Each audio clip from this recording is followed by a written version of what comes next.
Welcome back to your on YouTube channel popular classes. दोस्तों, आज हम आप लोगों को पढ़ाने वाले हैं प्रेजेंट परफेक्ट कंटीन्यूअस टेंस।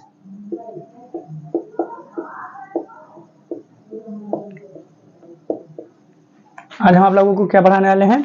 एक टेंस जिसका नाम है प्रेजेंट परफेक्ट कंटीन्यूअस टेंस। बिल्कुल बढ़िया से समझना, अच्छे से पढ़ना, ठीक है।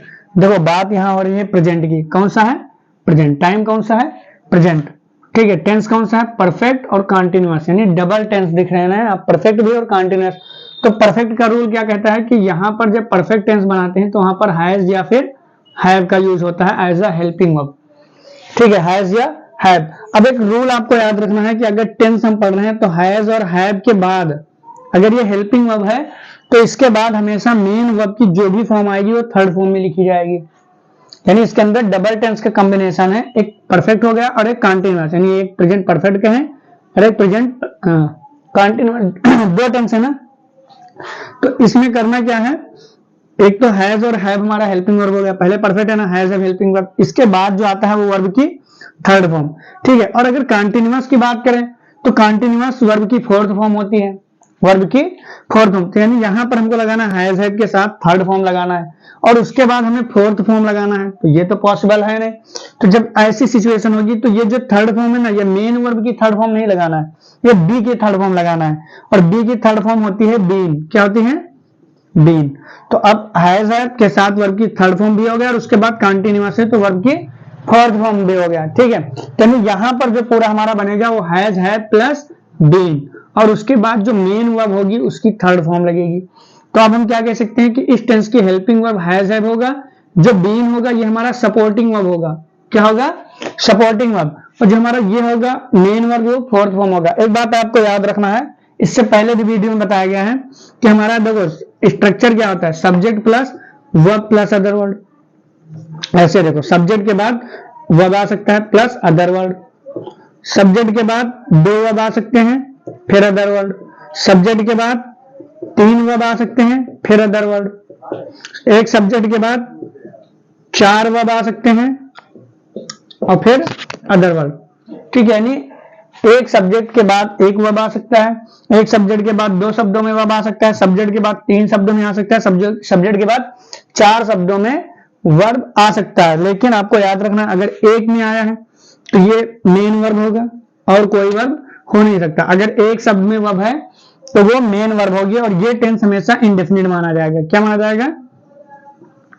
इंडेफिनिट। इसको और कुछ नहीं मानना है कि हाँ अगर कहीं पर भी एक शब्द में अगर वर्ब है तो समझ जाना ये इंडेफिनिट टेंस है। अगर दो शब्दों में है तो पहला वाला हेल्पिंग होता है और लास्ट वाला मेन वर्ब होगा, ये याद रखना है।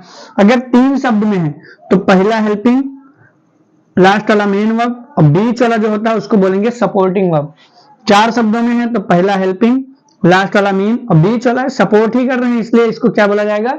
Supporting verb. तो यहां पर जैसे स्ट्रक्चर बनेगा, प्रेजेंट है तो हैज हैव आ गया, पास्ट होता तो हैड हो जाता, तो ये हैज हैव हेल्पिंग वर्ब हो गया। तीन शब्द में वर्ब है ना, एक, बीन भी वर्ब है दो और ये है तीसरा, तीन वर्ब है ना, तो पहला वाला हेल्पिंग तो हैज हैव आपका हेल्पिंग वर्ब हो गया, दूसरा सपोर्टिंग वर्ब ये हमारा सपोर्टिंग वर्ब हो गया, तीसरा मेन वर्ब, ठीक है। तो यानी इस टेंस का जो स्ट्रक्चर बनेगा वो क्या बनेगा, एक बार फिर से देख लो। इस टेंस का जो स्ट्रक्चर बनेगा इरेज कर दो, यानी इस टेंस का स्ट्रक्चर क्या बनेगा, सबसे पहले हमें लिखना है सब्जेक्ट, ठीक है। हम पॉजिटिव वो लिख रहे हैं असर्टिव का, यानी जो हमारा स्टेटमेंट होगा उसका स्ट्रक्चर बनेगा। पॉजिटिव का स्ट्रक्चर क्या बनेगा, सबसे पहले सब्जेक्ट प्लस हेल्पिंग वर्ब, क्या बनेगा? Helping verb. हेल्पिंग वर्ब इस टेंस की क्या बनेगी? हैज या फिर हैव, और इसके साथ सपोर्टिंग वर्ब कौन सा प्लस करना है? बीन। अच्छा एक बात और, अगर आप ऐसा पढ़ दें कि हैज बीन और have been helping verb, has been और हैव बीन जो हमारा है हेल्पिंग वर्ब, तो यहां पर हम मान सकते हैं लेकिन ये गलत हो जाता है, क्योंकि जब हम निगेटिव बनाते हैं तो निगेटिव के लिए हमको पहले से पता है कि निगेटिव जब बनाते हैं जो नॉट लगाते हैं वो लगाते हैं हेल्पिंग वर्ब से पहले। किससे पहले? हेल्पिंग वर्ब से पहले। तो अब अगर हम देखें, अगर हम कहें कि जो निगेटिव बनेगा वो हेल्पिंग वर्ब के बाद नॉट लगेगा और इसको अगर हम पूरे को हेल्पिंग वर्ब मान लेंगे तो क्या बनेगा? हैज बीन या हैव बीन उसके साथ नॉट लगा देंगे तो गलत हो जाएगा, ये याद रखना है। हेल्पिंग वर्ब इसके अंदर सिर्फ हैज या फिर हैव है। अगर हम ये कहते हैं हैज बीन और हैव बीन हेल्पिंग वर्ब है तो गलत है। अगर हैज बीन और हैव बीन हेल्पिंग वर्ब माना जाएगा तो इसके बाद हमको नॉट लगाना पड़ेगा, क्योंकि नॉट किसके बाद आएगा, हेल्पिंग वर्ब के बाद ही आएगा। तो फिर हैज बीन हैव बीन के बाद नॉट लगा दोगे, बस गलत हो जाएगा। ठीक है, तो यहाँ पर जो हेल्पिंग वर्ब है हैज और हैव है, इसलिए हैज नॉट बीन और हैव नॉट बीन इसका स्ट्रक्चर बनेगा, यानी कि जब निगेटिव बनाएंगे तो हैज हैव के साथ नॉट लगाएंगे। तो इसका पहला स्ट्रक्चर क्या बना, subject has have plus been और प्लस मेन वर्ब की कौन सी फॉर्म आएगी, fourth form plus other word. अब यहां तक तो एक कंप्लीट हो गया, लेकिन यहाँ कंटिन्यूअस है। अब देखो प्रेजेंट परफेक्ट कंटिन्यूअस कहेंगे किसे, सबसे पहली बात जब प्रेजेंट कंटिन्यूअस हम पढ़ते हैं तो उसमें क्या होता है कि हम टाइम उस समय बात कर रहे हैं जब वो चालू होता है। जैसे मैं इस समय वीडियो बना रहा हूं, कोई टाइम मैंने नहीं बताया, इस समय की मैंने बात की कि मैं इस समय वीडियो बना रहा हूं, कब से बना रहा हूं, कुछ नहीं, ठीक, तो कंटिन्यूअस हो जाएगा। लेकिन अगर मैं कहूं मैं 15 मिनट से वीडियो बना रहा हूं, मैं 1 घंटे से वीडियो बना रहा हूं, तो जब टाइम मैंने जोड़ दिया कि 1 घंटे से 15 मिनट से, तो वो बन जाता है परफेक्ट कंटिन्यूअस। अगर प्रेजेंट में काम चल रहा है तो प्रेजेंट परफेक्ट कंटिन्यूअस, अगर पास्ट में चल रहा है तो पास्ट परफेक्ट कंटिन्यूअस। तो एक प्रेजेंट में चल रहा है ना, अभी मैं 15 मिनट से वीडियो बना रहा हूं, तो ये क्या बनेगा, प्रेजेंट परफेक्ट कंटिन्यूअस। ठीक है, जैसे मैं पढ़ा रहा हूं, अब मैं कब से पढ़ा रहा हूं, मैं 2016 से पढ़ा रहा हूं, तो ये आपका क्या हो गया, कंटिन्यूअस टेंस हो गया कि प्रेजेंट परफेक्ट कंटिन्यूअस। ये प्रेजेंट परफेक्ट कंटिन्यूअस हो गया क्योंकि मैंने टाइम बता दिया कि कब से पढ़ा रहा हूं। ठीक है, तो इसका स्ट्रक्चर बना सब्जेक्ट हैज बीन, हैज या have plus been plus verb की fourth form plus other word. अब इसके बाद जब हम, ये इतना तो स्ट्रक्चर हो गया, अब इसके साथ हमको टाइम प्लस करना है कि कब से कब तक। तो जब टाइम की बात होती है तो वहां पर 2 टाइम आएंगे, एक या तो फिर सिंस के साथ जोड़ना है, एक या तो फिर फॉर के साथ जोड़ना है। ठीक है, प्लस टाइम, इन दोनों के साथ हमें उस टाइम को जोड़ना है जिनकी हम बात कर रहे हैं। अब एक बार हम देख लें कि सिंस का यूज कब करेंगे और फॉर का यूज हम कब करेंगे। ठीक है, तो सिंस का यूज तब करेंगे जब टाइम डिफिनिट होगा। क्या होगा, डिफिनिट, यानी अगर निश्चित समय है तो हम सिंस लगाएंगे, अगर इनडेफिनिट समय है तो फिर हम, अगर डिफिनिट टाइम है तो हम लगाएंगे सिंस, अगर इनडेफिनिट टाइम है तो हम लगाएंगे फॉर। अब ये डिफिनिट और इनडेफिनिट है क्या, देखो अगर हम टोटल समय की बात करें, किसकी बात करें, टोटल समय की बात करें, यानी ये हम बोल सकते हैं फॉर कब लगाएंगे, जब हम टोटल समय की बात करें, टोटल समय। ठीक है, तो हम लगाएंगे फॉर। ठीक, और अगर स्टार्टिंग टाइम की बात करें, किसकी बात करें, स्टार्टिंग टाइम की बात करें, तो हम लगाएंगे सिंस। जैसे मैंने कहा मैंने 2016 से, मैं 2016 से पढ़ा रहा हूं, तो आप खुद बताओ ये टोटल टाइम मैंने बताया है या स्टार्टिंग टाइम बताया है, आप बताओ। मैं 2016 से पढ़ा रहा हूं, यानी कि मैंने स्टार्टिंग टाइम बताया है, तो यहां पर जब स्टार्टिंग टाइम की बात करेंगे तो सिंस आएगा, यानी सिंस 2K16, 2016 से मैं पढ़ा रहा हूं। ठीक है, अब 2016 से यहां तक कितने साल हो गए, 2016 यानी 7 साल हो गए। अब मैं कहूं मैं 7 साल से पढ़ा रहा हूं, तो मैंने यहां पर क्या किया, टोटल टाइम बताया कि 7 साल से, तो यहां पर आएगा फॉर 7 ईयर्स, समझे। जैसे मैंने कहा मैं सोमवार से पढ़ा रहा हूं या सोमवार से मैं वहां जा रहा हूं, तो सोमवार से यानी स्टार्टिंग टाइम मैंने बताया, और मैं 3 दिनों से वहां जा रहा हूं, 3 दिन यानी टोटल टाइम बता दिया, तो टोटल टाइम जब बताएंगे तो वहां पर क्या आएगा, फॉर आएगा। अब एक चीज और यहां पर देख लेना है, देखो ये इतना तो आपको याद रखना है, स्टार्टिंग टाइम और टोटल टाइम। अगर टोटल टाइम की बात करेंगे तो फॉर, स्टार्टिंग टाइम की बात करेंगे तो सिंस। अब एक चीज यहां पर याद रखना, जब भी हम यहां ऐसे देखो सिंस लिखा है ना, नेम ऑफ द डेज, देखो अगर दिनों के नाम से शुरू करें, ये एक ट्रिक है केवल, ठीक है, या फिर साल का नाम हो, मंथ्स महीने का नाम हो, ठीक है, अगर इन सब का नाम अगर बताया जा रहा है तो यहाँ पे सिंस आएगा। जैसे दिनों के नाम में संडे, मंडे, ट्यूसडे, ये पूरे है ना। अब अगर मैं कहूं मैं 3 दिनों से पढ़ा रहा हूं, तो 3 दिन कौन, सोमवार से लेके बुध, मंगलवार से लेके बृहस्पतिवार, कहां से कहां तक, 3 दिन तो हफ्ते में सब में आ जाएंगे, तो इसलिए वो कंफर्म नहीं है। तो अगर कंफर्म नहीं है, इनडेफिनिट है, तो फॉर आएगा। अगर कंफर्म मैंने बता दिया, दिन का नाम ले लिया, तो वहां पर क्या आएगा, सिंस आएगा, फॉर नहीं आएगा। ठीक है, ऐसे टाइम के साथ है। अब देखो ये घड़ी है, ठीक है, देखो इधर अच्छे से समझना, जैसे घड़ी है, अब मैं कहूं मैं 4 बजे से तुम्हारा इंतजार कर रहा हूं, तो 4 बजे से ये तो कंफर्म हो गया ना, 4 बजे से मैंने कहा, तो ये तो स्टार्टिंग टाइम हो गया कि 4 बजे से, कंफर्म पक्का हो गया ना, ये पक्का टाइम बता दिया 4 बजे से, तो यहाँ पे सिंस आ जाएगा, क्योंकि अब मैंने डिफिनिट टाइम की बात कर दी। ठीक, क्योंकि पूरे घड़ी में 4 यही बजेंगे, ठीक, लेकिन अगर मैं कहूं मैं 4 घंटे से वेट कर रहा हूं, 4 घंटे से, तो 4 घंटा तो यहां से अगर जोड़ेंगे तो यहां तक 4 घंटा हो जाएगा, यहां से जोड़ेंगे तो यहां 4 घंटा हो जाएगा, 2 से 6, 3 से 7, 10 से 1, कहां से 4 घंटे में वेट कर रहा हूं, टाइम तो पक्का है नहीं, तो इंडेफिनिट हुआ तो फॉर लगा देना है। ठीक है, अगर घंटे की बात होगी तो फॉर, और अगर बजे की बात होगी कितने बजे से, तो वहां पे आएगा सिंस। ठीक है, उम्मीद करता हूं कि इतनी बात आप लोगों की समझ में आई होगी। यानी अगर डिफिनिट टाइम है, स्टार्टिंग टाइम है तो सिंस, अगर इनडेफिनिट है टोटल टाइम की बात कर रहे हैं तो फॉर आएगा। ठीक है, ये नोट्स भी करते रहना। तो since plus time, for plus time. अगर बात करेंगे निगेटिव की, तो निगेटिव में क्या करना है, सब्जेक्ट, निगेटिव का रूल क्या है, सबसे पहले सब्जेक्ट, उसके बाद हेल्पिंग वर्ब, और इस टेंस की हेल्पिंग वर्ब क्या है, हैज या हैव, प्लस अब यहां नॉट लगाना है। अब एक चीज और याद रखना है, हैज नॉट को हम हैजंट लिख सकते हैं और हैव नॉट को हैवेंट लिख सकते हैं। ठीक है, उसके बाद क्या करना है, वर्ब की फोर्थ फॉर्म लगाना है, प्लस अदर वर्ड, फिर वही रूल, सिंस या फिर फॉर, और प्लस इनके साथ क्या करना है, टाइम। बस स्ट्रक्चर कंप्लीट। अब हम एग्जांपल लेते हैं और उसको बनाते हैं, जिसे मैंने पहले एग्जांपल क्या लिया कि, अब एक चीज और याद रख लो यहां पर, चलो इधर लिख रहे हैं, हैज किसके साथ लगेगा और हैव, तो मैंने बताया था जिस वर्ब के अंदर, यानी अगर हम नाउन में एस या यस लगा देते हैं तो वो प्लूरल बन जाता है। क्या बन जाता है, प्लूरल बन जाता है। लेकिन अगर हम वर्ब के अंदर एस या यस लगाते हैं तो वो सिंगुलर बन जाता है।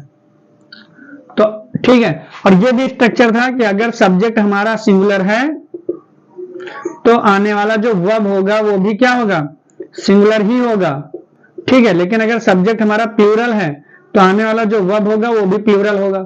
ठीक, तो यानी जो हैज है ये किसके साथ आएगा, सिंगुलर सब्जेक्ट के साथ आएगा, और हैव है ये प्लूरल सब्जेक्ट के साथ आएगा। क्यों, क्योंकि देखो इधर प्लूरल सब्जेक्ट, क्योंकि हैज, यहां हैज लिखा है ना, इसमें एस लगा है कि नहीं, तो ये वर्ब है, ये भी वर्ब है हेल्पिंग वर्ब, तो देखो एस लगा है तो सिंगुलर सब्जेक्ट, एस नहीं लगा है तो प्लूरल सब्जेक्ट। ठीक है, अब सेंटेंस देखो हम बना रहे हैं। पहला सेंटेंस हमने लिखा है एक पॉजिटिव और निगेटिव, जिसमें हमने कहा वह 2 घंटे से मेरे कपड़े धुल रही है। पहला सेंटेंस। दूसरा सेंटेंस मैंने लिखा मैं 4 साल से इस स्कूल में पढ़ा रहा हूं। एक एग्जाम्पल है, केवल पढ़ा रहा हूं। ठीक, 2 हो गए। ये पॉजिटिव है निगेटिव है, दोनों पॉजिटिव है। पहले दोनों पॉजिटिव बना के देखते हैं। फिर अब पॉजिटिव है तो क्या करेंगे, पहले ये वाला स्ट्रक्चर लगाएंगे, निगेटिव है तो हैज नॉट वाला लगाएंगे। अब देखो अगर होता वो, ये अगर इतना ना होता और इसमें 4 साल से ना होता, अगर ये होता वो मेरे कपड़े धुल रही है तो कॉन्टिन्यूअस हो गया था, मैं इस स्कूल में पढ़ा रहा हूं ये भी कॉन्टिन्यूअस हो गया। ठीक है, अब ये इंडेफिनिट भी आ सकता है, ये अगर आप डीपली देखेंगे तो मैं इस स्कूल में पढ़ा रहा हूं इंडेफिनिट भी बन सकता है। ठीक है, लेकिन वो मेरे कपड़े धुल रही है ये कॉन्टिन्यूअस है, और ये भी कॉन्टिन्यूअस है। लेकिन यहाँ टाइम जब जोड़ देंगे, मैं 4 साल से, टाइम आ गया, मैं 2 घंटे से, यानी वो 2 घंटे से, ये परफेक्ट कॉन्टिन्यूअस, ये भी परफेक्ट कॉन्टिन्यूअस। अगर टाइम जुड़ गया तो परफेक्ट कॉन्टिन्यूअस। अब बनाओ, सबसे पहले क्या लिखेंगे, सब्जेक्ट। सब्जेक्ट क्या है, कौन कपड़े धुल रहे हैं, वह की इंग्लिश सी। हेल्पिंग वर्ब लगाना हैज या हैव। अब देखो सब्जेक्ट हमारा सिंगुलर है, वह यानी कोई एक। ठीक है, तो सी के साथ क्या आ गया, हैज। फिर बीन लगाना है। उसके बाद वर्ब की फोर्थ फॉर्म। वर्ब क्या है, धुलना। धुलने को इंग्लिश में क्या बोलते हैं, वॉश। फोर्थ फॉर्म मतलब ING form. She has been washing. अब क्या कर रही है, धुल रही है। क्या चीज धुल रही है, मेरे कपड़े, माय क्लॉथ। यहां तक कंप्लीट। ठीक है, मेरे कपड़े धुल रही है। कब से, 2 घंटे से। 2 घंटे बताओ टोटल टाइम है, स्टार्टिंग टाइम। स्टार्टिंग टाइम तो है नहीं, टोटल टाइम बता कि 2 घंटे से। ठीक है, अगर टाइम बताते 4 बजे से, 2 बजे से, 1 बजे से, तो स्टार्टिंग टाइम था ना कि 1 बजे से धुलना शुरू कर दिया। लेकिन 2 घंटे से, अब 2 घंटे से कब, सुबह के, दोपहर के समय तो निश्चित है नहीं। तो वॉशिंग माई क्लॉथ कब से, 2 घंटे से। फॉर 2 आवर्स, यानी 2 घंटे से। बन गया। मैं 4 साल से इस स्कूल में पढ़ा रहा हूं, मैं यानी आई। ठीक है, पढ़ा रहा हूं, आई प्लूरल है तो हैज आएगा, हैव, आई हैव। ठीक है, उसके बाद क्या आएगा, बीन, आई हैव बीन। उसके बाद पढ़ाने की इंग्लिश यानी वर्ब, वर्ब क्या है टीच, टीच में ING teaching, I have been teaching, कहाँ पढ़ा रहा हूं इस स्कूल में, इन दिस स्कूल यानी इस स्कूल में, कब से 4 साल से, ये भी स्टार्टिंग टाइम नहीं है, ये भी टोटल टाइम बता रहे हैं कि 4 साल से, तो 4 साल से यानी फॉर 4 years। अच्छा एक बात और, यहां मैंने लिखा फॉर 4 year, तो ये गलत हो गया, जब 4 है तो आने वाला नाउन क्या होगा आगे प्लूरल, तो फॉर 4 years। ठीक है, ये बन गया पूरा। वो 2 घंटे से मेरे कपड़े धुल रही है, she has been washing my cloth for 2 hours। मैं 4 साल से इस स्कूल में पढ़ा रहा हूं, I have been teaching this school in this school for 4 years। ठीक है, उम्मीद करता हूं कि आप लोगों को इतनी बात समझ में आ गई होगी। अब एक हम निगेटिव का एग्जाम्पल देखते हैं, और फिर जो दूसरी वीडियो बनेगी वो बनेगा कि क्वेश्चन वाले सेंटेंस हम कैसे बनाएं, और इनको आप कोशिश करें कि हम इसको स्पीकिंग में लेके आए, जितना बोलने की कोशिश कर सके बोलें। ठीक है, तो एक एग्जांपल और हम ले रहे हैं, वे 2 बजे से वहां मैच नहीं खेल रहे हैं, 2 बजे से वहां क्रिकेट नहीं खेल रहे हैं, नहीं खेल रहे हैं। एक और लिख लें, तुम्हारा भाई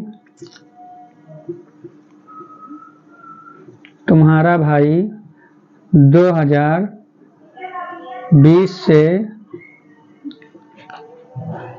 यहाँ काम कर रहा है, यहाँ काम नहीं कर रहा है।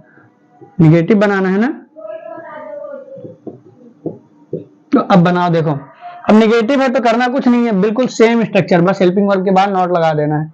तो वो 2 बजे से मैच नहीं खेल रहे हैं, वे यानी ज्यादा लोग, प्लूरल दे।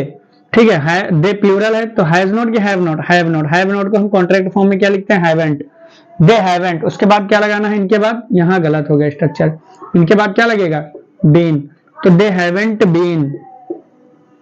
ठीक है, यहाँ स्ट्रक्चर आप ध्यान देना, सब्जेक्ट हेल्पिंग वर्ब नॉट के बाद यहाँ बीन जरूर रहेगा। ठीक है, दे हैवेंट बीन, उसके बाद खेलने की इंग्लिश क्या होगी, दे हैवेंट बीन प्लेइंग। यहाँ आप लोग बीन लगा देना, ये मिस्टेक हो गया था। ठीक है, सब्जेक्ट हेल्पिंग वर्ब नॉट, फिर बीन, फिर वर्ब की 4th फॉर्म आएगी। तो they have not been playing, क्या चीज खेलने की बात हो रही है, क्रिकेट। ठीक है, यहाँ मैच का मतलब युद्ध होता है, कोई भी गेम होता है वो मैच होता है। यहाँ पे आप चाहो तो क्रिकेट भी लिख सकते हो, लेकिन फेमस यहाँ पे मैच को क्रिकेट ही मैच कहते हैं। ठीक है, लेकिन अगर देखा जाए तो क्रिकेट ऐसे लिखा जाएगा, मैच का मतलब हर मैच जिसमें हार जीत होती है सबको मैच ही बोलते हैं। तो they haven't been playing match या क्रिकेट। ठीक है, देयर कब से, 2 बजे से, सिंस 2 o'clock। ठीक है, बस बन गया। अब एक तुम्हारा भाई 2020 से यहाँ काम नहीं कर रहा है, तुम्हारा भाई ये सब्जेक्ट होगा, योर ब्रदर। अच्छा एक बात और आप लोग याद रखना कि योर से सिंगुलर प्लूरल का पता नहीं चलता है। जैसे हमने लिख दिया योर, अब कहते यू का पार्ट है तो ये प्लूरल हो गया, नहीं, योर तो एडजेक्टिव है। ठीक है, तो योर के बाद हमको क्या लगाना है, अगर ब्रदर है तो सिंगुलर, अगर ब्रदर्स हैं तो प्लूरल, यानी हमें नाउन देख के सिंगुलर प्लूरल का पता लगाना है। ठीक है, अगर योर ब्रदर है तो एक भाई, योर ब्रदर्स तो ज्यादा यानी प्लूरल, तो योर ब्रदर यानी तुम्हारा भाई, उसके बाद एक की बात है तो हैजंट। ठीक है, उसके बाद बीन, फिर वर्ब क्या है, मेन वर्ब क्या है, काम करना। काम करने को इंग्लिश में क्या बोलते हैं, वर्क। वर्क में क्या लगाना है, एनजी, वर्किंग। कहां पर, here. Your brother has not been working here, जहां काम नहीं कर रहा है, कब से, 2020 से। अब 2020 टोटल टाइम बता रहे हैं तो सिंस 2K20। ठीक है, बस ये बन गया। अब उम्मीद करता हूं कि आप लोगों को पूरी बात समझ में आई होगी। अब इसको ज्यादा से ज्यादा बोलने की प्रैक्टिस करना है, जितना हो सके उतना सेंटेंस बनाना है। वो 2 घंटे से खेल रहा है, मैं 2 घंटे से पतंग उड़ा रहा हूँ, वे 1 घंटे से वीडियो बना रहे हैं। ठीक है, ड्राइवर 2 घंटे से बाइक चला रहा है या कार चला रहा है, कुछ भी आपको सेंटेंस बनाना है। ठीक है, पॉजिटिव और निगेटिव दोनों। और अगर कोई डाउट है तो कमेंट सेक्शन में उसको पूछ सकते हैं। यहाँ पर फिर बता रहे हैं कि आप लोग देख लेना, सब्जेक्ट हैज है या हैजंट हैवेंट कर सकते हैं, उसके बाद बीन लगा देना है। ठीक है, उम्मीद करता हूँ कि आप लोगों को वीडियो पसंद आई होगी। अगर वीडियो पसंद आई हो तो लाइक करें, शेयर करें, सब्सक्राइब करना बिल्कुल ना भूलें। Thanks for watching this video, love you guys.